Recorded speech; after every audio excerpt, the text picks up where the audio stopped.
Oliver's Burgers solved every problem you ever had. When I was in the first grade, I had the red measles, and I was at Dozier Hospital. And I told my daddy, I said, if you'll just get me a cheeseburger and a chocolate milkshake from Mr. Oliver's, I'll feel a whole lot better. He did, and the next day I got out of the hospital, and I've always attributed it to that cheeseburger and milkshake.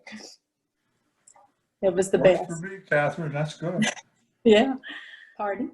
Willie McKenzie's store, did you? Oh, I did. I liked the great ices. That was one of my favorites to get at Willie McKenzie's. But Dolly Evans had a store on the corner of Brown, the corner of St. George and House Street. And she made the best brown dogs you could ever eat. The only problem I had with Oliver's was it was closed on Thursday. I wish it was open every day of the week. I love that place, and you could walk in and he'd look at you and he'd go, "Same thing, Mike," and I'd go, "Same thing." He knew what I wanted, and then I would walk around behind the counter and open up the cooler and get my sun drop out. Occasionally, I did get a chocolate milkshake. He had some of the best milkshakes I've ever had, and just a wonderful experience. Oliver's Grill. He really had a special way of doing it. I don't know if it was a special recipe. One time Rodney Melton shared with me that it was kind of a special recipe and a special cut of ground beef, and it was just, really, really good. And to this day, I compare all hamburgers to that. Well, yeah, some of us have T-shirts that say, "I ate at Oliver's Grill." I don't know if you can That's see right. Yeah. But it closed. It opened in 1949, and it closed in 1985. And Boyce Spencer, along with some other people, made a sign and hung on the front door. It was like a tombstone, and it said, "Here lies Oliver's Grill. Born March 21st, 1949, died April 25th, 1985. For 36 years, it held its virginity. A darn good record for this vicinity. Rest in peace." It was hilarious. I talked with Ed one time, and he told me the story. He said he had graduated with an accounting degree, and he was on his way. He had picked out a town in Florida. I can't remember the town now in Florida, but that's where he was going to go, and he was going to become an accountant. But he stopped in the Southport, and the Oliver's Grill thing was just something he was going to temporarily do just to make a few dollars before he headed on down to, I think it was Pensacola. And he said, and I've been here ever since, Mike. I never left. And boy, are we glad he didn't move on down to Florida to do the accounting. Okay. Because Thanks, Mike. Yeah. Thank you. Mary Ellen?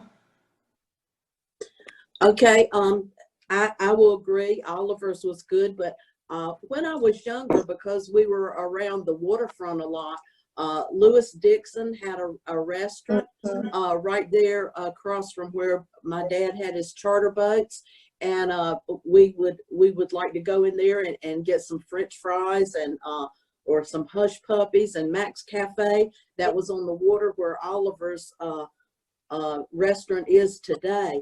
I remember even at Halloween, sometimes if you would go in Max and Lewis's, they'd give you a bag with some hush puppies in it for trick or treat. And I know sometimes we would go and get a bag of hush puppies, and they were hot right out of the hot grease, and we'd put them in that paper bag, and it'd have grease all on it, and then we'd pour some, we didn't have Krispy Kreme down the road, so we'd pour sugar in that bag and shake up those hush puppies, and that was like a donut. It's delicious. But that's what I remember doing at the restaurants. Of course, Oliver's was good, but there were other good restaurants and very good seafood.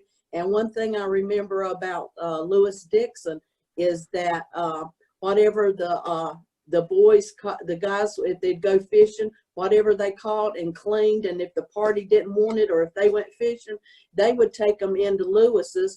And also stuff they shot and killed, Lewis would cook it for them. It didn't matter what it was, Lewis Dixon would cook it for you. I remember eating probably barbecued raccoon there one time that he cooked for somebody. And first place I ever ate conchs was at Lewis Dixon's. So that was kind of fun. Thank you, Mary. Donnie Joyner, what was your favorite restaurant or place to go for a treat? As a kid. Oh, well, as a kid,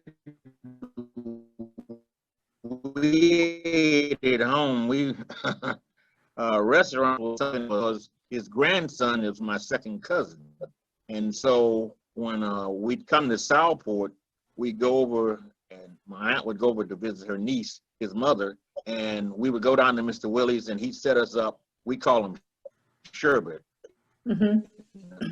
Right.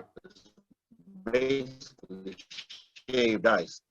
Now I've eaten hamburger country in different parts of the world, and I haven't had a hamburger like that. To add what Donnie said, Mr. McKenzie, his place was on House Street. I believe there is a beauty shop there, but it's close to the water tower. He had a little place in there, and you could get ice cream. And my favorite was, like Catherine's, was a grape sherbet. And he would ask you what he wanted. He was probably the kindest man, older gentleman I ever met.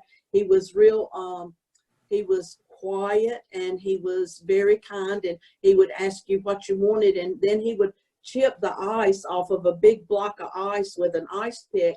And then he had this huge metal ice crusher that he put it in, and I mean, it sounded like a jet engine going when he chipped that ice up. And I know he made all of the syrups himself, but that was a good place to go. It had a real great feeling when you walked in the door.